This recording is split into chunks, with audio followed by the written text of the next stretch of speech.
Ukraine பகுதிகளில் ஒரு 18% ரஷ்யன்ஸோட கண்ட்ரோலில் இருக்குது. ரஷ்யாஸ் டாமினேட்டிங்கா அப்படின்னா அந்த மாதிரியும் கிடையாது. ரஷ்யாலேயும் வந்துட்டு குர்சாவ் ஒல்கோ பிளாஸ்ட் அப்படின்னு ஒரு இடம் இருக்குது. அதில் உக்ரைன் ஃபோர்ஸஸ் ஹவ் பெனட்ரேட்டட் இன்டு, அதாவது உள்ளே நுழைஞ்சிட்டாங்க. அதனால் இது வந்துட்டு ஒரு சீசா பேட்டில் மாதிரி தான் போயிட்டுருக்கு. இந்த வாருக்கு வந்து ஒரு முடிவு இருக்கா சார் அப்படின்னாக்க, என்டையர் உலகத்தோட கவனமும் வெஸ்ட் ஏஷியா பக்கமும் திரும்பி இருக்கு, மிடில் ஈஸ்ட் ஏஷியா பக்கமும் திரும்பி இருக்கு. ஸோ அதனால் அவங்களுடைய கவனம் வந்துட்டு இதோட பெரிய போர் வந்துட்டு நடந்துருமா ஈரானுக்கும் இஸ்ரேலுக்கும் பார்க்கும்போது இப்போ லெபனான் உள்ளே வந்துட்டாங்க. லெபனான் வர்சஸ் இஸ்ரேல் வார் மாதிரி போயிடுது. ஸோ அப்படி இருக்கும்போது இது வந்து பேக்ரவுண்டுக்கு தான் புஷ் அவுட் ஆயிருக்கு. ரஷ்யா கிட்டேருந்து வர இம்போர்ட் எக்ஸ்போர்ட்டில் அளவு தான் கம்மியாக இருக்கே தவிர முற்றிலும் பாய்காட் செய்யப்படவில்லை. அந்த ஃபியூவல்ஸ் இன்னும் டிரான்சாக்ஷன் நடந்துட்டு இருக்கிறதுனால தான் ரஷ்யா செல்வ வளம் குறைய மாட்டேங்கிறது. ஆனால் இந்த போர் நிறுத்துறதுக்கான முயற்சிகள் பெரிய அளவில் வந்து ஒரு யுனைடெட் நேஷன்ஸாலேயோ அல்லது வேறு ஏதாவது அமைப்புகள் மூலமாகவோ எடுக்கவே முடியலையே, ஏன்?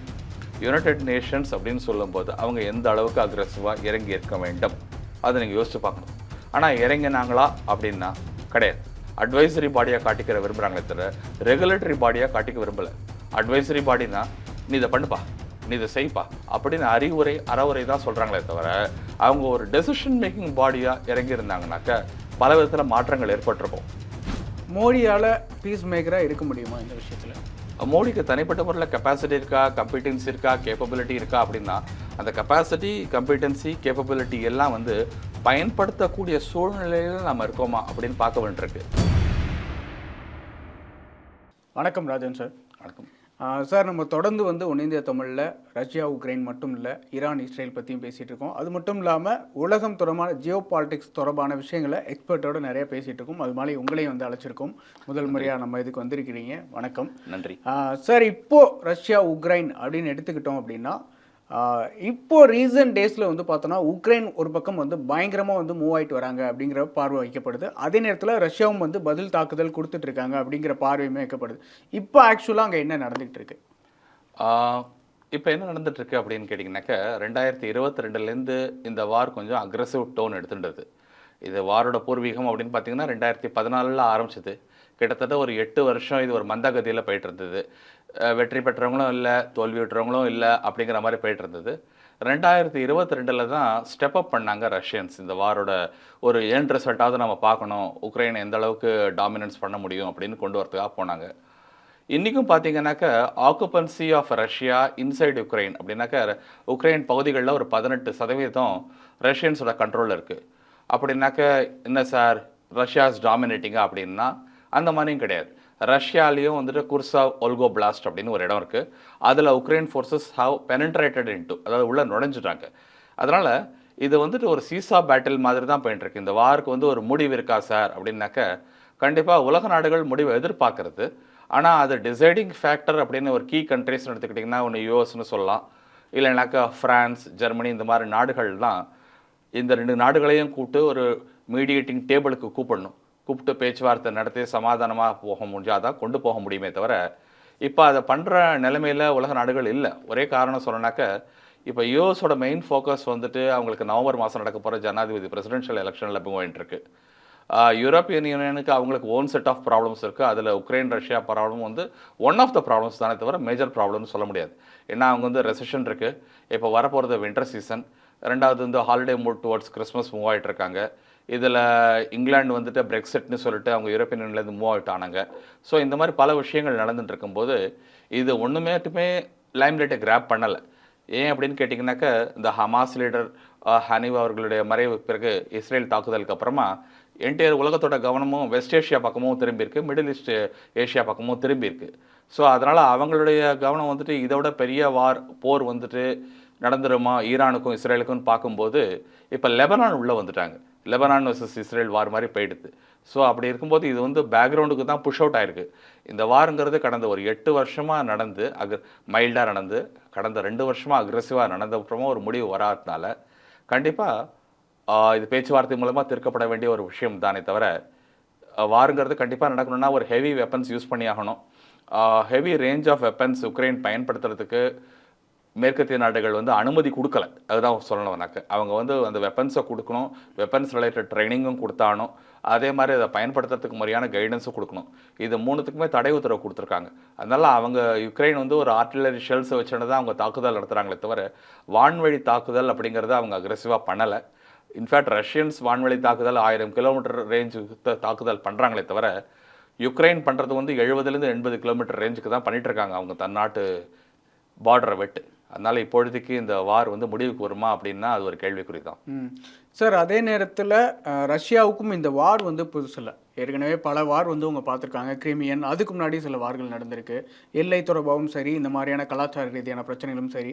ஸோ இந்த மாதிரியான வார்களில் இருந்து ரஷ்யா இது வரைக்கும் கற்றுக்கிட்ட விஷயம்னு ஏதாவது இருக்குதா? அதை இம்ப்ரூவ் பண்ணி இந்த வாரில் ஏதாவது பண்ணிகிட்டு இருக்காங்களா? சார், இப்போ நம்ம 3 விஷயங்கள் பார்க்க வேண்டியிருக்கு.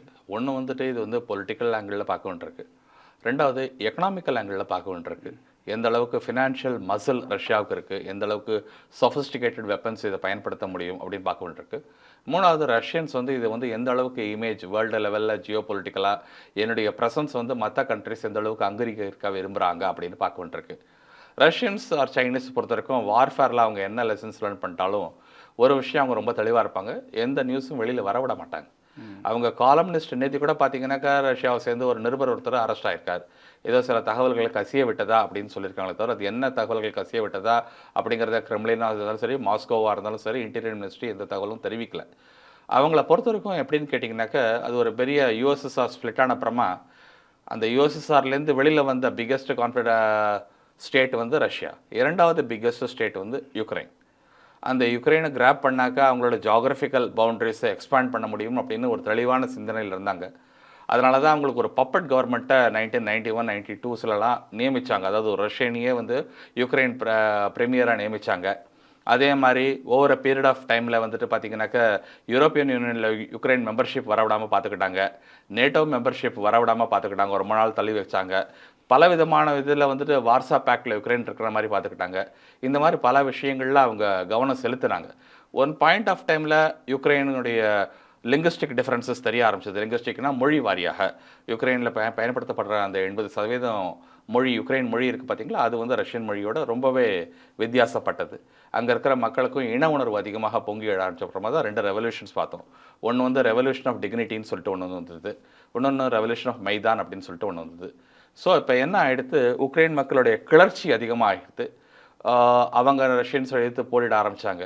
ரஷ்யன்ஸு பல இடத்துல பல சமயங்களில் பின்வாங்கினாங்க. ஆனால் அவங்களுக்கு ஆதரவு கொடுக்கறதுக்காகவே நார்த் கொரியா இருந்தது, சைனா இருக்குது. இந்த மாதிரி நாடுகள்லாம் டிஃபென்ஸ் மூலமாக சப்ளை பண்ணிகிட்ருக்காங்க, வெப்பன் சப்ளை பண்ணிகிட்ருக்காங்க. ஸோ அதனால் ரஷ்யன்ஸ் வந்து தன்னுடைய என்ன பாடம் கற்றுக்கிட்டேன் அப்படிங்கிறத அவங்க வெளியில் பரவ விட மாட்டாங்க. அவங்க வந்து டிஃப்ரெண்ட் ஸ்ட்ராட்டஜிஸ் தான் ட்ரை பண்ணுவாங்க. 7 days ஆஃப் த வீக் அப்படின்னாக்க 7 days ஆஃப் த வீக் அவங்க 7 டிஃப்ரெண்ட் ஸ்ட்ராட்டஜிஸும் ட்ரை பண்ணுற டைப். இது ஒர்க் அவுட் ஆலையா, let me try guerrilla warfare try பண்ணுவோமா, ட்ரை பண்ணி பார்ப்போமே. போரில் எந்த விதமான பின்விளைவுகளையும் ஏற்படுது. இது என்ன ஆகும் அப்படின்னு கேட்டிங்கனாக்க ரொம்ப ஆச்சரியமான ஒரு விஷயத்தை கொண்டு வந்தாங்க. ஒரு நாடு இன்னொரு நாடு மேலே போர் தாக்குதல் நடத்த போகிறாங்கனாக்க வார் டிக்ளரேஷன் அப்படின்னு ஒன்று சைன் பண்ணணும். ரஷ்யா 2022 இந்த வார் ஆரம்பிக்கும் போது வார் டிக்ளரேஷன் சைன் பண்ணவே இல்லை. அவங்களுடைய பார்லிமெண்ட் மூலமாக இதை ஒரு மெசேஜ் மாதிரி கன்வே பண்ணி அட்டாக் ஸ்டார்ட் பண்ணிட்டாங்க. இப்போ என்ன ஆகிடுது, எந்த வார் நடத்தினாலும் ஹேக் கன்வென்ஷன் ஒன்று இருக்குது. சுவிட்சர்லாண்டில் ஹேக்னு ஒரு நாடு பகுதி இருக்கிறது. அவங்க வந்து கிளியராக சொல்லியிருக்காங்க எந்தெந்த பகுதிகளில் தாக்குதல் நடத்தலாம், மக்கள் அதிகமாக இருக்கிற பகுதிகளில் தாக்குதல் நடத்தக்கூடாது, மருத்துவமனை பள்ளிக்கூடங்களில் நடத்தக்கூடாது, இரவு நேர தாக்குதல் இந்த அளவுக்கு நடத்தலாம். அந்த காலத்தில் மகாபாரதம் நடக்கும்போது யுத்த தர்மம்னு சொன்னாங்க. அதே மாதிரி யுத்த தர்மம் தான் இன்றைக்கி ஹேக் கன்வென்ஷனில் இருக்குது. ஃபிசிக்கலி சேலஞ்ச் பர்சன்ஸ் எப்படி ட்ரீட் பண்ணும், பிரிசனர் ஆஃப் வார் ஒருத்தர் வந்து சரண்டர் ஆறாருன்னா அவர் எப்படி ட்ரீட் பண்ணும், இந்த மாதிரி பல மெத்தடாலஜிஸ் இருக்குது. எல்லாமே ரஷ்யா வந்து அப்படியே பைபாஸ் பண்ணிட்டாங்க. ஏன்னா நான் வந்து வார் டிக்ளரேஷன் பண்ணலை, so I am going to follow my own method of implementing it அப்படின்னு சொல்லிட்டு கொண்டு போயிட்டாங்க. இது ஏன்னா 2-3 விஷயங்கள் இதில் இன்வால்வ் இருக்குது. யூரோப்பில் தனக்கு இருக்கிற ப்ராமினன்ஸ் அண்ட் டாமினன்ஸ் வந்து கம்மியாகிட்டு இருக்குது அப்படிங்கிறத ரஷ்யாவால் உணர முடிஞ்சது. வேர்ல்டு லெவலில் யுனைடெட் நேஷன்ஸில் அவங்களுடைய வாய்ஸ் எந்த அளவுக்கு ஈடுபடுறது கம்மியாச்சுன்னு தெரிய முடிஞ்சுது. 3வது யூஎஸுக்கும் அவங்களுக்கு இருக்கிற அந்த சில்னஸ், கோல்ட்னஸ் ரொம்பவே தெரிய ஆரம்பிச்சது. இம்பேக்ட் ஆஃப் கோவிட் அவங்களுடைய எக்கனாமி அண்டு சோஷியலிசிங் ஆக்டிவிட்டீஸில் எந்த அளவுக்கு பாதிப்பு ஏற்படுத்துன்னு தெரிய வருது. இது எல்லாம் மனசில் வச்சுட்டு தான் என்ன பண்ணியிருந்தாங்க, சரி எப்படியுமே டாப்பிக்கை வேறு பக்கமாக கொண்டு போகணும் அப்படின்னு சொல்லிட்டு ஒரு 8 வருஷமா 2014லேருந்து 2022 வரைக்கும் ஒரு மைல்டு ஒரு வண்டி வந்து செகண்ட் கியர் தேர்ட் கியரில் போயிட்டுருக்கு அப்படின்னாக்க அது திடீர்னு ஃபோர்த் கியர் ஃபிஃப்த் கியருக்கு கொண்டு போகிற மாதிரி 2022லேருந்து இதே வாரம் இன்னும் கொஞ்சம் அக்ரெசிவாக ரஷ்யன்ஸ் கொண்டு போக ஆரம்பிச்சிட்டாங்க. இதுக்கு முடிவு அப்படின்னாக்க பேச்சுவார்த்தை தானே தவிர ஆல்ரெடி கேஷுவாலிட்டிஸ் அப்படின்னு பார்த்தீங்கன்னா thousands and thousands of people have died on both sides. Press and மீடியாவுக்கு பல விஷயங்கள் வரவிடாமல் பிளாக் அவுட் ஆகிருக்கிறதுனால நமக்கு அங்கே இருக்கிறது தெரிய வர மாட்டேங்கிறது. சார் அதே போல் பார்த்தோம் அப்படின்னா இந்த போர்னால ரஷ்யாவுக்கு பொருளாதார ரீதியாக வந்து நிறைய தடைகள் வந்து விதிக்கப்பட்டது. அந்த சான்சாக்ஷன்ஸ் உண்மையிலே ரஷ்யாவை பாதிப்புக்கு உள்ளாக்கியிருக்கு. அந்த மாதிரியான சான்சாக்ஷன்ஸ் என்ன மாதிரியான விளைவுகளை வந்து ரஷ்யாவுக்கு ஏற்படுத்தினது? சார் இந்த வருஷம் நீங்கள் ரொம்ப ஒரு புகழ்பெற்ற ஒரு பேட்டி ஒன்று கொடுத்தாங்க நம்ம minister of external affairs mister S Jaishankar. ஒரு யூரோப்பியன் கரஸ்பாண்டன்ட் வந்து மிஸ்டர் ஜெய்சங்கர் அவங்களை இன்டர்வியூ பண்ணும்போது பயன்படுத்தின ஒரு வார்த்தை என்னென்னாக்க, நீங்கள் ஏன் ரஷ்யன் ஆயில் ஒன்று வாங்குறீங்க அப்படின்னு கேட்டதுக்கு அவங்க தெளிவாக சொன்னார், நான் ரஷ்யன் ஆயில் ஒரு மாதத்தில் எந்த அளவுக்கு வாங்குறேனோ அதில் அதே பகுதியை யூரோப்பில் இருக்கிற கண்ட்ரிஸ் வந்து 6 நாளில் வாங்குறாங்க அப்படின்னது. அப்போ எதுவாக இருந்தாலும் அவங்க பர்ச்சேஸ் பண்ணுறது பார்த்தீங்கன்னாக்க அது ரஷ்யன் ரூபல்ஸோ இல்லை யூரோப்பியன் யூரோஸோ இல்லைனாக்க இந்தியன் கரன்சியோ எதுவாக இருந்தாலும் கரன்சி ஃப்ளோ அப்படிங்கிறது ரஷ்யாக்குள்ளே வந்துட்டு தான் இருக்குது. நீங்கள் சாங்ஷன்ஸ் கொடுக்குறீங்கிறீங்க, பாய்காட் பண்ணுறேன் அப்படின்னு சொல்கிறீங்க. இதெல்லாம் 2012 அப்படிங்கிற பீரியட்லேருந்து அப்சொலேட்னா வழக்கத்தில் இல்லை அப்படிங்கிற மாதிரி ஒரு பீரியடுக்கு கொண்டு போயிட்டாங்க. இன்றைக்கி பல விதங்களில் நீங்கள் இதோட நிதர்சனமான உண்மைகளை கண்கூடாக பார்க்கலாம். ஒன்று வந்து எப்படின்னு சொன்னீங்கன்னாக்க, நான் டோட்டலாக உங்களுக்கு புரிய வைக்கிறதுக்கு ஒரு எக்ஸாம்பிள் தரேன். காஷ்மீர் அப்படிங்கிறது பிரச்சனைக்கு உட்பட்ட பகுதி.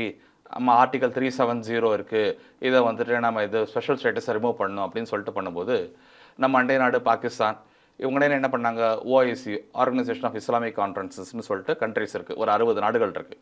எல்லா நாடுகளுக்கும் ஒரு தகவல் பரப்பினாங்க, இஸ்லாமியர்கள் பாதிக்கப்படுகிறார்கள் இந்தியாவில், இஸ்லாமியர்களுக்கு பாதுகாப்பு இல்லை அப்படின்னலாம் சொல்லிட்டு பலவிதமான நியூஸ்களை ஜோடனை பண்ணி சித்தரித்து அனுப்பினாங்க.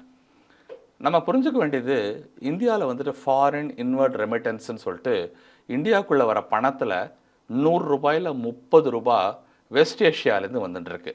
வெஸ்டர்ன் ஏஷியா மேற்கு ஏசியாவில் இருக்கிறது ஃபுல்லாக இஸ்லாமிய நாடுகள் தான். நம்ம ஜெய்சங்கர் சாராக இருந்தாலும் சரி, NSA national security adviser mister Ajit தோவலாக இருந்தாலும் சரி, தெளிவாக ஒரு நாடுகள் தலைவர்களுக்கும் ஃபோன் பண்ணி, ஐயா வார்ஃபேருங்கிறது வேற, மக்களுடைய பாதுகாப்புங்கிறது வேற, வர்த்தகங்கிறது வேற, இதை போட்டு குழப்பிக்க வேண்டாம். நாம் வந்துட்டு தீவிரவாதத்தை ஆதரிக்கிறது கிடையாது. ஆனால் அதே சமயத்தில் தீவிரவாதத்தை கடைப்பிடிக்கிறவங்க ஒரு குறிப்பிட்ட மதமாக இருந்தால், மொழியாக இருந்தாலும் எங்கள் நாட்டு சட்டத்துக்கு உட்பட்டு தான் அவங்களுக்கு நாங்கள் தண்டனை கொடுத்துட்ருக்கோம். இதை நீங்கள் புரிஞ்சுக்கணும். இதனால் வர்த்தகம் பாதிக்காமல் பார்த்துக்கோங்க அப்படின்னு சொன்னேன். அதனால் ஒரு நாடுகளும் இன்றைக்கி தெளிவாக இருக்காங்க. என்னுடைய பொருளாதாரம் இப்போ இந்த நாட்டுக்கு நான் சாங்ஷன் கொடுக்குறேன்னா என்னோடய பொருளாதாரம் எப்படி பாதிக்கப்படும் அப்படின்னு ஒரு நாடு யோசிக்கிறாங்க. ரஷ்யாவில் என்ன இருக்குது, கனிம வளம் இருக்குது. ரஷ்யாவில் வந்துட்டு வேறு என்ன இருக்குது, ஃபியூவல்னு சொல்கிற திரவங்கள் இருக்குது, இதெல்லாம் இருக்குது. இப்போ நான் இந்த நாட்டை பாய்காட் பண்ணிட்டேன்னா இந்த நாட்டோட ரிசோர்ஸை நானும் யூஸ் பண்ண முடியாமல் போயிடும். சரி, அப்போ நான் என்ன பண்ணுவேன், இந்த ரிசோர்ஸை வேறு நாட்டிலேருந்து வாங்கி ஆகணும், வேறு கான்டினென்ட்லேருந்து வாங்க போகிறேன். அப்போ டிமாண்ட் அதிகமாகிடும். மற்ற நாடுகள் எல்லாருமே என்ன பண்ணுவாங்க, இன்னொரு குறிப்பிட்ட நாடை நோக்கி போவாங்க. இப்போ அந்த நாடு என்ன பண்ணுவாங்க, அவங்க பேரம் பேசுகிற கெப்பாசிட்டி அவங்களுக்கு அதிகமாகிடும். அந்த பொருளோட விலையை ஏற்றிடுவாங்க. நான் இப்போ 3 ரூபாய்க்கு வாங்குற ஒரு பொருளை இத்தனால வாங்கிட்டு இருந்தேன், இப்போ அந்த செல்லரை நான் ஒதுக்கி வச்சுட்டு செல்லரை ஒதுக்கி வச்சுட்டு வேறு நாட்டுக்கு போனேன்னா அவன் 5 ரூபான்னா, 3 ரூபாய்க்கு இத்தனால வாங்கின பொருளை நான் 5 ரூபாய்க்கு வாங்கினா நான் முட்டாள புத்திசாலியா அப்படின்னு பார்க்க வேண்டியிருக்கு. ஸோ இன்னைக்கு ட்ரேடு இன்ட்ரெஸ்ட் அப்படிங்கிறது செப்பரேட் என்டைட்டியாக மாறிடுது, சோஷியல் அண்ட் பொலிட்டிக்கல் இன்ட்ரெஸ்ட் அப்படிங்கிறது தனியாக மாறிடுது. ஸோ அதனால இன்னைக்கு யாருமே ஃபிக்ஸ் பண்ணுறதில்ல. ஏற்கனவே ஆரம்ப காலங்களில் இப்படி தான் இருந்ததா, இல்லை இப்போ தான் இந்த மாற்றங்கள் நடக்குது? இதெல்லாம் 2012க்கு பிறகு ஏற்பட்ட வார்ஃபேரில் இருக்கிற ஸ்ட்ராட்டஜிஸ். 2012க்கு பிறகு ஏற்பட்ட பலவிதமான மாற்றங்கள் ஏற்பட்டிருக்கு. இதெல்லாமே வந்துட்டு இந்தியாவே அப்சர்வ் தான் பண்ணாங்க. நாம் வந்துட்டு ரஷ்யாவுக்கு ஆதரவு கொடுக்குறோம் அப்படின்னாக்கா, பொருளாதார அளவில் ஆதரவு கொடுக்குறாமா, அவங்க பொருட்களை வாங்குறாமான்னா, வாரில் வந்து என்றைக்குமே என்ன பண்ணுவாங்கன்னா, நெய்பரிங் கண்ட்ரிஸ் ஃபென்ஸ் சிட்டர்ஸாக இருப்பாங்க. ஃபென்ஸ் சிட்டர்ஸ்னால் ஒரு வேலி மேலே உட்காந்துப்பாங்க, மதில் மேல் பூனைன்னு சொல்லுவாங்க. அந்த மாதிரி இந்த பக்கம் தாவறதா அந்த பக்கம் தாவறதா அப்படின்னா மற்ற நாடுகள் என்ன பண்ணுறாங்க அப்படிங்கிறத அப்சர்வ் பண்ணி பார்ப்பாங்க. இப்போ ரஷ்யாவோட ஃபியூவலை இந்தியா வாங்க போகிறான்னா இந்தியா மைட் கெட் ஐசோலேட், தனிமைப்படுத்தப்படும். அதனால் இந்தியா என்ன பண்ணுறாங்க, ஃப்ரான்ஸ் என்ன பண்ணுறான், ஜெர்மன் என்ன பண்ணுறான், ஸ்பெயின் என்ன பண்ணுறான், இட்டாலி என்ன பண்ணுறான், இதே ஃபியூவலை வேறு எங்கே வாங்குறாங்க அப்படின்னு அப்சர்வ் பண்ணுறாங்க தெளிவாக. ஸோ இவங்கெல்லாம் இந்த ரஷ்யா கிட்ட ஒன்று வாங்கிட்டு இருக்காங்க. ஆனால் political forum, social forum, economic forum, United Nations, இப்போ ஒலிம்பிக்ஸ் கேம்ஸில் இந்த மாதிரி இடத்துல ரஷ்யாவை எப்படி நடத்துகிறாங்க, மற்ற இடத்துல எப்படி நடத்துகிறாங்க அப்படிங்கிறத அப்சர்வ் பண்ணுறாங்க. அப்படி அப்சர்வ் பண்ணும்போது ரஷ்யா கிட்டேருந்து வர இம்போர்ட் எக்ஸ்போர்ட்டில் அளவு தான் கம்மியாக இருக்கே தவிர முற்றிலும் பாய்காட் செய்யப்படவில்லை. அந்த ஃபியூவல்ஸ் இன்னும் டிரான்சாக்ஷன் நடந்துட்டு இருக்கிறதுனால தான் ரஷ்யா செல்வ வளம் குறைய மாட்டேங்கிறது. என்றைக்குமே ஒரு நாட்டில் செல்வ வளம் கம்மியாகும்போது, மக்கள் வறுமையில் பொங்கும்போது உள்நாட்டு கலவரம் வெடிக்கிறதுக்கு வாய்ப்பு இருக்குது. புரிஞ்சுக்கோங்க. சிவில் வார் அப்படிங்கிறது நடக்கிறதுக்கு வாய்ப்பு இருக்குது. சிவில் அன்ரெஸ்ட் அப்படிங்கிறது நடக்கிறதுக்கு வாய்ப்பு இருக்குது. மக்களே போய்ட்டு we want you to stop the war அப்படின்னு கவர்மெண்ட்டுக்கு முன்னால் நின்று போரிடுறதுக்கு வாய்ப்பு இருக்குது. இது எல்லாம் அங்கே இல்லாமல் இருக்குது அப்படின்னு காரணம்னாக்க ரொட்டீன் லைஃப் போயின்னு இருக்கு அப்படிங்கிற ஒரு 100% கன்க்ளூஷனுக்கு வந்துட முடியாது. At least we can understand 20% impact இருக்குது, 30% இம்பாக்ட் இருக்குது. Other then that life keeps going on அப்படிங்கிறத நம்ம புரிஞ்சுக்கலாம். சார், அதே போல் பார்த்தோம் அப்படின்னா இந்த வார் கிட்டத்தட்ட அக்ரெசிவ் ஆன பிறகு 2022 பார்த்தோன்னா இப்போ 2 வருஷம் ஆயிடுச்சு. ஆனால் இந்த போர் நிறுத்துறதுக்கான முயற்சிகள் பெரிய அளவில் வந்து ஒரு யுனைடெட் நேஷன்ஸாலேயோ அல்லது வேறு ஏதாவது அமைப்புகள் மூலமாகவோ எடுக்கவே முடியலையே, ஏன்? சார், அவங்க சரியா வேலை செய்யலையா அப்படிங்கிற ஒரு கொஸ்டின் வருது. இதுக்கு தெளிவான புரிகிற மாதிரி ஒரு பதில் கொடுக்கணும் அப்படின்னாக்க நீங்கள் என்ன பண்ணுறீங்க, உங்கள் நிகழ்ச்சியில் பொறுப்பு துறவுன்னு போட்டு ஆரம்பிச்சிடுறீங்க. அதனால தான் பிரச்சனையாக இருக்குது. அதாவது 2020 கோவிட் வைரஸ் வந்தபோது 2019 செப்டம்பர்லேருந்து அதோட இம்பாக்ட் தெரிய ஆரம்பிச்சிடுது. 2020 பிப்ரவரி இல்லை மார்ச்சில் தான் நமக்கு சென்னையில் இந்த கோவிட் வைரஸ் இம்பேக்ட் தெரிய ஆரம்பிச்சது. 2 வருஷம் உலகத்தில் 206 நாடுகளில் பாதிப்பை ஏற்படுத்துறது இந்த கோவிட் வைரஸ். உலகத்தில் மிகவும் சக்தி வாய்ந்தவர் வந்து போட்டஸ்ன்னு சொல்லுவோம், president of the United States. அப்படி இருந்த டொனால்ட் ட்ரம்ப்பே ரொம்ப தெளிவாக சொன்னார், திஸ் சைனீஸ் வைரஸ் அப்படின்னு சொன்னார். என்ன சொன்னார்? தி சைனீஸ் வைரஸ் அப்படின்னு சொன்னார். அந்த சைனீஸ் வைரஸ் வந்துட்டு ஊஹான் மார்க்கெட் அப்படிங்கிறதுலேருந்து தான் ஒரு ஆரிஜினேட் ஆச்சு அப்படின்னு சொன்னாங்க. அது எந்த அளவுக்கு எல்லாரையும் நம்ப முடியல. ஏன்னா சைனா வந்துட்டு எப்பொழுதுமே எதையுமே பகிர்ந்து கொள்ளாத ஒரு நாடு. இந்த ஊஹான் வைரஸ் தான் இங்கே தான் வந்ததா, இதுதான் உலகம் முழுக்க பரவித்தான்னு கண்டுபிடிக்க முடியல. ஆனால் அந்த number 1 man in this world, president of the United ஸ்டேட்ஸோட பதவிக்கே வேட்டு வச்சது இந்த கோவிட் தான். யூஎஸ் எக்கானமி அப்படியே கொலாப்ஸ் ஆச்சு. அவர் கடைசியில் பதவி விட்டு போகும்போது கூட I lost one of the key reasons சொன்னார். இமிக்ரேஷன் இஷ்யூ இருக்குது, ஆஃப்ரிக்காவை இன்ட்ரேட் பண்ணது, யுனைடெட் நேஷன்ஸ் பற்றி தவறாக பேசுனது, பல விஷயங்கள் இருக்கலாம் டொனால்ட் ட்ரம்ப். ஆனால் அவர் பயன்படுத்தினது எக்கனாமிக் கொலாப்ஸ் ஆனதுக்கு காரணமே வேர்ல்டு லெவலில் ஷட் டவுன் ஆச்சு, என்னுடைய எக்கானமி கம்ப்ளீட்டாக எக்ஸ்போர்ட் பாதிக்க ஏற்பட்டது, internally so many people lost their jobs, அதெல்லாம் சொல்லிட்டு தான் அதை காரணமாக வச்சுட்டு தான் ஃபெடரல் ரிசர்வ்ஸில் டாலர்ஸோட ஷ்ரிங்கேஜ் ரொம்ப ஆயிடுச்சு அப்படின்னு சொல்லிட்டு தான் all because of those Chinese வைரஸ்ன்னு சொல்லிட்டு தான் போனார். அப்போ யுனைடெட் நேஷன்ஸோடைய செக்ரட்டரி ஜெனரலாக இருந்த ஒரு இட்டாலியன் சிட்டிசன் யுனைடெட் நேஷன்ஸ் அப்போவே ஒரே ஒரு வார்த்தை, ஒரு வாக்கியம், இந்த மாதிரி வைரஸ்னால இப்படிப்பட்ட பாதிப்பு ஏற்பட்டதுன்னு எவ்வளோ ஸ்டேட்மெண்ட் கொடுத்துருக்காருன்னு பாருங்கள். உலகத்தில் இந்த சைனீஸ் வைரஸ்ன்னு சொன்னாங்க, இல்லை கோவிட் வைரஸ்னால எத்தனை லட்சம் மக்கள் இறந்தாங்க, எத்தனை கோடி மக்கள் இறந்தாங்க. வேர்ல்டு ஓடோமீட்டர் அப்படின்னு சொல்லிட்டு ஒரு ஓடோமீட்டர் ஓடும். அதை பார்த்தீங்கன்னாக்கா மார்டாலிட்டி ரேட் அக்ராஸ் கண்ட்ரிஸ்ன்னு போட்டிருப்பாங்க. பார்த்தீங்கன்னாக்கா எவ்ரி மினிட் அது டிக் ஆகிட்டே தான் இருக்கும். அப்போ கூகுளில் ரொம்ப ஃபேமஸான பேஜ் அது. உலகத்தில் எத்தனை நாடுகளில் இன்றைக்கி எத்தனை பேர் இறந்துருக்காங்க அப்படிங்கிற நியூஸ் காட்டும். அடுத்து எத்தனை பேருக்கு வேலை இழப்பு ஏற்பட்டிருக்கு, எத்தனை இம்போர்ட் எக்ஸ்போர்ட்டு ஏற்றுமதி இறப்பதி பாதிப்பு ஏற்பட்டிருக்கு, உலக பொருளாதாரம் எப்படிப்பட்ட சரிவு சந்திச்சிருக்கு, அதிலிருந்து இன்னும் மீண்டு வர முடியாமல் நூற்றுக்கணக்கான நாடுகள் இன்னும் தவிச்சுட்டுருக்கு. இப்படி இருக்கும்போது யுனைடெட் நேஷன்ஸ் அப்படின்னு சொல்லும்போது அவங்க எந்த அளவுக்கு அக்ரெசிவாக இறங்கி இருக்க வேண்டும் அதை நீங்கள் யோசிச்சு பார்க்கணும். ஆனால் இறங்கினாங்களா அப்படின்னா கிடையாது. அதை நம்ம புரிஞ்சுக்கணும். அப்போவே நான் புரிஞ்சுக்கணும், யுனைடெட் நேஷன்ஸ் வந்துட்டு தன்னை ஒரு அட்வைசரி பாடியாக காட்டிக்க விரும்புகிறாங்களே தவிர ரெகுலேட்டரி பாடியாக காட்டிக்க விரும்பலை. அட்வைசரி பாடினா நீ இதை பண்ணுப்பா, நீ இதை செய்ப்பா அப்படின்னு அறிவுரை அறவுரை தான் சொல்கிறாங்களே தவிர அவங்க ஒரு டெசிஷன் மேக்கிங் பாடியாக இறங்கி இருந்தாங்கனாக்க பல விதத்தில் மாற்றங்கள் ஏற்பட்டிருக்கும். ரொம்ப 2 உதாரணங்கள் உங்களுக்கு நான் தெளிவாக தரேன். இன்னைக்கு யுனைடெட் நேஷன்ஸ் செக்யூரிட்டி கவுன்சில்னு ஒன்று இருக்குது. இதில் கீ மெம்பர்ஷிப்பை இந்தியா கேட்டுட்ருக்காங்க. இந்தியாவோட பொருளாதாரம் எந்த அளவுக்கு வளர்ந்துட்டுருக்குன்னு எல்லாருக்குமே தெரியும். வேர்ல்டில் டாப் 3, டாப் 4, டாப் 5 பொருளாதார நாடுகளில் இந்தியா வந்துட்டு இன்றைக்கி ஃப்ரான்ஸையோ, ஜெர்மனியோ, இங்கிலாண்டையோ, இட்டாலியோ, ஸ்பெயினையோ ஓவர்டேக் பண்ணி வந்துட்டுருக்காங்க. அப்படி இருக்கும்போது நமக்கு மெம்பர்ஷிப் கிடைக்கல. ஏன்னா சைனா வந்து தன்னோட வீட்டோ பவரை பயன்படுத்திட்டு இருக்காங்க, அதனால் உள்ளே வர முடியல அப்படிங்கிறாங்க. இன்றைக்கி திரு ஜெய்சங்கர் அவர்கள் குறிப்பிடும் போதும் நீ இன்னும் பழைய சட்டங்களையே ஃபாலோ பண்ணிட்டு இருந்தீங்கன்னா 1940s இருக்கிறது 2020 ரெலவன்ஸ் இல்லாமல் போய்டும்னு ஓப்பனாக சொல்லிட்டார். அதை கேட்டுட்டு யுனைடெட் நேஷன்ஸ் அமைதியாக தான் இருக்காங்க. ஏன்னா யுனைடெட் நேஷன்ஸ் வந்து இன்றைக்கி டெசிஷன் எடுக்கிற பாடியாக இருந்தாங்கனாக்கா பலவிதமான பிரச்சனைகளுக்கு முற்றுப்புள்ளி வச்சுருக்கலாம். அவங்க அறிவுரை அறவுரை சொல்கிறதோட என்னோட வேலை முடிஞ்சு போச்சு அப்படின்னு சொல்லிட்டு விட்டுடுறாங்க.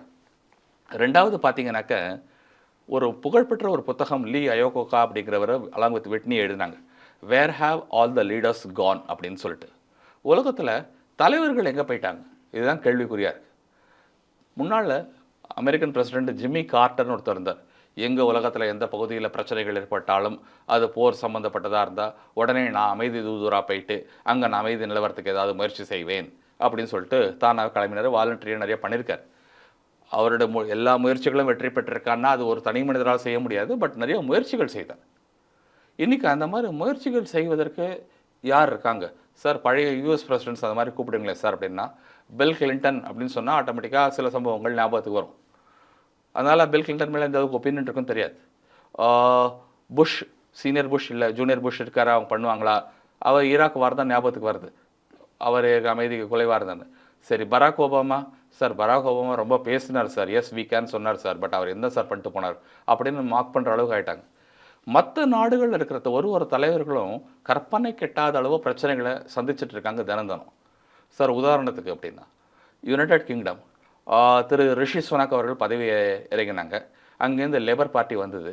லேபர் பார்ட்டி மெஜாரிட்டிக்கு வந்தப்புறமா அவங்க என்ன சொல்லிட்டு வந்தாங்க, இமிக்ரேஷன் கேட்டு ரெஃப்யூஜி ஸ்டேட்டஸ் கேட்டு வெளிநாட்டிலேருந்து இங்கே வந்தவங்களெல்லாம் அங்கே அந்த நாட்டுக்கு விரட்டி அடிப்போம் அப்படின்னு சொல்லிட்டு வந்தார். வந்து 20 நாளில் பலவிதமான கொந்தளிப்புகள் ஏற்பட்டது. நேச்சுரல் பிரிட்டிஷ் சிட்டிசன்ஸ் வந்து ரெஃப்யூஜிஸாக இருக்கிறவங்க அதர் இமிக்ரெண்ட்ஸ் வந்து தாக்குதல் நடத்த போது முதல்ல கண்டிச்சதே லேபர் பார்ட்டி தான். அவங்க என்ன சொன்னாங்க, சரி நான் டிபோர்ட்டேஷன் சொல்லிட்டு வந்தேன், ஆனால் இன்றைக்கி இருக்க சூழ்நிலை பார்க்கும்போது கிரேட் பிரிட்டனாக இருக்கணும் அப்படின்னாக்க எனக்கு அந்த இமிக்ரெண்ட்ஸோட சப்போர்ட் தேவைப்படுறது, அவங்களோட இன்டெலெக்சுவல் ஸ்கில்ஸ் தேவைப்படுறது, பொலிட்டிக்கல் ஸ்கில்ஸ் தேவைப்படுறது, அதனால் என்னால் அவங்கள அனுப்ப முடியாது, எனக்கு என் சேர் தான் முக்கியம் அப்படின்னு உட்காந்துருக்காங்க. யார் இன்றைக்கி இருக்கிற யுனைடெட் கிங்டமுடைய இங்கிலாந்துடைய பிரைம் மினிஸ்டர். ரெண்டாவது பார்த்தீங்கன்னாக்கா ஃப்ரான்ஸ் பிரசிடென்ட் இமானுவேல் மேக்ரான், அவரே நூலுழையில் தான் அவர் பதவியை தக்க வச்சுட்டார் இப்போ கடந்த நடந்த எலெக்ஷனில். அதனால் அதில் அப்படியே உட்காந்துருக்காரு. ஜெர்மன் சான்சலர், அவரே கிட்டத்தட்ட huge amount of weapon supply பண்ணிட்டு இருக்காங்க யுக்ரைனுக்கு. அப்படி இருக்கும்போது அவர் அமைதி தூதராக போனோன்னா அது ரெட்டை வேஷம் போட்ட மாதிரி ஆகிடும். ஸ்பெயின், இட்டாலி நாடுகள்லாம் தன்னுடைய உள்நாட்டு பிரச்சனைகளை கவனம் செலுத்துறதுலாம் இருக்காங்க. நீங்கள் ஆஃப்ரிக்கன் லீடர்ஸை கூப்பிட்றீங்க, இல்லைனா வெஸ்ட் ஏஷியன் லீடர்ஸை கூப்பிட்டிங்கனாக்கா அது யூரோப்பியன்ஸ் எந்த அளவுக்கு ஏற்றுப்பாங்க அப்படின்னு தெரியாதது இருக்குது. ஸோ இது எல்லாமே more of a wait and watch type of சிச்சுவேஷனாக தான் அன்ஃபோல்ட் ஆகிட்டுருக்கு. ஒரு கிளாரிட்டி கிடைக்கணும்னா we need to wait for at least 6 months. ஏன் sir 6 months? Huge period of time அப்படின்னாக்க இப்போ நம்ம ஃபேக் எண்ட் ஆஃப் த இயரில் இருக்கோம். August, September, October world focus will be on US எலெக்ஷன். ஜெய்சங்கரே சொன்னார், சார் கழுதை வந்தாலும் குதிரை வந்தாலும் நம்ம யாரோ ஒருத்தரோட டீல் பண்ண போகிறோம் அப்படின்னார். ரிப்பப்ளிகன் அண்ட் டெமோக்ராட்டிக் பார்ட்டி சிம்பிளை காமிச்சு சொன்னார். ஸோ அதனால் the world is waiting with bated breath. November எலெக்ஷனுக்காக காத்துட்ருக்காங்க. அதுக்கப்புறமா தான் முடிவு எடுப்பாங்கன்னா உடனே எடுக்க மாட்டாங்க. ஏன்னா December happens be a holiday season. Entire month they will be celebrating in Christmas. உங்களுக்கு 15th January 2025 அப்புறமா தான் இதை யாரை ரவுண்ட் டேபிளுக்கு கூப்பிடுறது, நெகோஷியேட்டிங் டேபிளில் யார் பேசுறது அப்படிங்கிறது தான் தெரிய வரும். நேற்றுக்கு mister Zelensky again has dialled Indian prime minister, நீங்கள் வந்து பீஸ் லீடராக இருங்க, எங்களுக்கு நல்லா மீடியேஷன் பண்ணுங்கள் அப்படிங்கிறாங்க. But India has its own set of challenges. Problem சொல்ல மாட்டேன், சேலஞ்சஸ் இருக்குது. ஸோ அதனால் அவங்களுடைய ஃபோக்கஸ் வந்து இது ஒன்றுத்தில் தான் இருக்குமா அப்படின்னாக்க கண்டிப்பாக கிடையாது. ஏன்னா நெய்பரிங் கண்ட்ரி பங்களாதேஷில் இப்போ சுச்சுவேஷன் அன்ஃபோல்ட் ஆகிட்டுருக்கு. It's a different situation. மால்டிவ்ஸில் situation it's going in a different manner. Moreover other war is happening. Lebanon versus Israel, அங்கே இருக்கிற இந்தியன் சிட்டிசன்ஸ் வெஸ்ட் ஏஷியாவில் எப்படி இருக்காங்க அதெல்லாம் கவனிக்க வேண்டியிருக்கு. ஸோ வேர்ல்ட் லீடர்ஸ் வருவாங்க. Only thing is situation keeps changing literally every day or every week. So அதுக்கு தகுந்த மாதிரி தான் லீடர் கேன் பொசிஷன். மோடியால் பீஸ் மேக்கராக இருக்க முடியுமா இந்த விஷயத்தில்? அதற்கான பாசிபிலிட்டிஸோ இல்லை அதற்கான ஒரு விடையை கொண்டு வர கெப்பாசிட்டியோ அவர்கிட்ட இருக்குதா? இது வந்து தனிநபர் சார்ந்த ஒரு கேள்வியாக இருந்தால் கூட இப்போ அதுக்கு வந்து எந்த அளவுக்கு நிர்பந்தம் இருக்குன்னு பார்க்கணும். ஏன்னா Modiji has his own set of agenda or priorities. First இது வந்து ஒரு இண்டிபெண்ட் கவர்மெண்ட்டாக நம்ம ஹேண்டில் பண்ணுறோம் அப்படிங்கிறது பார்க்க வேண்டியிருக்கு. ஒரு சின்ன எக்ஸாம்பிள் தரணும்னாக்க இப்போ கடைசியாக கொண்டு வந்த ஒரு தீர்மானம் வஃப் ப்ராப்பர்ட்டிஸ்னு இருக்குது, இஸ்லாமிய சமுதாயம் சேர்ந்த ப்ராப்பர்ட்டிஸ், அது சம்மந்தமாக அமெண்ட் பண்ண போகிற பில் கொண்டு வர போகிறேன் அப்படின்னாரு. பட் அவங்களோட அலைஸ்லேயே 2 பேர் வந்துட்டு கோalition பார்ட்னர்ஸில் 2 பேர் 3 பேர் வந்துட்டு அப்போஸ் பண்ணிட்டாங்க. ஸோ என்னோட இன்டர்னல் கண்ட்ரியில் நான் ஸ்டெபிலைஸ் பண்ணியிருந்தேன், நான் மோடிஜி வந்துட்டு 350 சீட்ஸ் இண்டிபெண்டாக வின் பண்ணியிருந்தாருன்னா என்ன பண்ணியிருப்பாரு, இல்லைனா இஸ் பார் 400 பார் 400 சீட்டுக்கு மேலே வாங்கியிருந்தாருன்னா அவர் இதை கவனத்தை செலுத்திருப்பாரா அப்படிங்கிற மாதிரி நிறையா ஹைப்போதட்டிக்கல் சுச்சுவேஷன்ஸ் வந்துட்டுருக்கு. இப்போ நமக்கு இருக்கிறது மைனாரிட்டி கவர்மெண்ட் அப்படின்னு மோடிஜிக்கு தெளிவாக தெரியும்.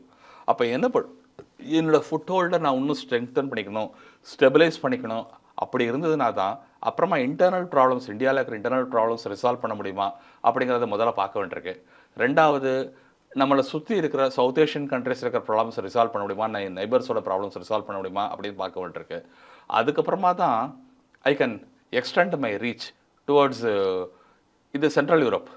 இப்போ வார் நடந்துருக்கிறது சென்ட்ரல் யூரோப்பை நோக்கி பயணம் பண்ணணுன்னாக்க பண்ண வேண்டியிருக்கு. பண்ண போகிறோம்னாக்க ஏற்கனவே 2 கண்ட்ரிஸ் வாரில் ஈடுபடும் போது different set of supporting partners இருக்காங்க.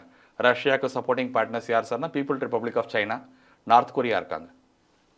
யுக்ரைனுக்கு போலாண்ட் இருக்காங்க, ஜெர்மன் இருக்காங்க, யுனைடெட் கிங்டம் இருக்காங்க, ஃப்ரான்ஸ் இருக்காங்க, யுனைடெட் ஸ்டேட்ஸ் இருக்காங்க. You cannot antagonise not only these countries, but இவங்களோட பார்ட்னர்ஸையும் நீங்கள் வெறுப்பு சம்பாதிச்சிக்க முடியாது. ஏன்னா each and every country happens to be our trading partner.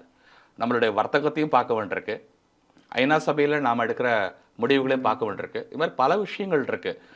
மோடிக்கு தனிப்பட்ட முறையில் கெப்பாசிட்டி இருக்கா, கம்பிட்டன்சி இருக்கா, கேப்பபிலிட்டி இருக்கா அப்படின்னா அந்த கெப்பாசிட்டி, கம்பிட்டன்சி, கேப்பபிலிட்டி எல்லாம் பயன்படுத்தக்கூடிய சூழ்நிலையில் நம்ம இருக்கோமா அப்படின்னு பார்க்க வேண்டியிருக்கு. நமக்கு நம்ம நாட்டில் இருக்கிற ஜியாகிரபிக்கல் ப்ராப்ளம்ஸ் முதல்ல ரிசால்வ் பண்ணால் தான் மோடிஜி கேன் ஃபோக்கஸ் ஆன் இந்த ஏரியாஸ்.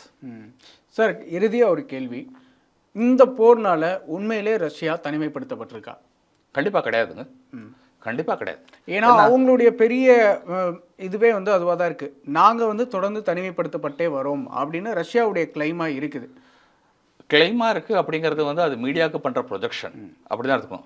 ஏன்னா அவங்கள பொறுத்த வரைக்கும் ஐசோலேஷன் அப்படிங்கிறது it is an accepted fact. அவங்களது it is a country which is called as an iron கர்டன்னு சொல்லுவாங்க.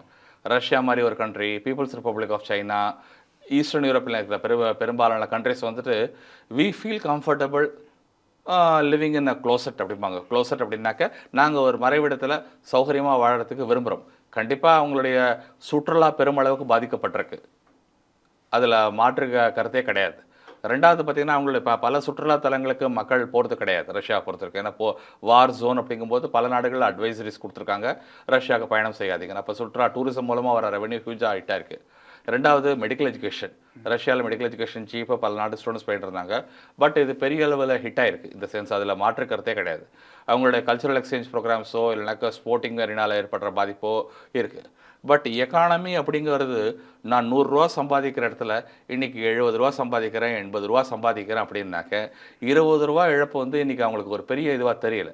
இது ஒரு threshold less than 60 rupees, less than 50 rupees அப்படின்னு வரும்போது தான் அதோட பாதிப்பை அவங்களால உணர முடியும். ஆனால் சப்போர்ட்டிங் பண்ணுறதுக்கு countries like people's republic of China இருக்கும்போது அவங்களுக்கு அதோட இழப்பு பெருசாக தெரியறதுக்கு வாய்ப்பு கிடையாது. அப்படி தான் எடுத்துக்கணும்.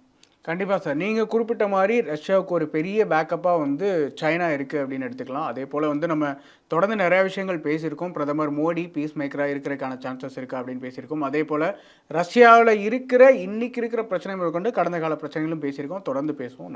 நன்றி. வாய்ப்பு கொடுத்ததுக்கு நன்றி.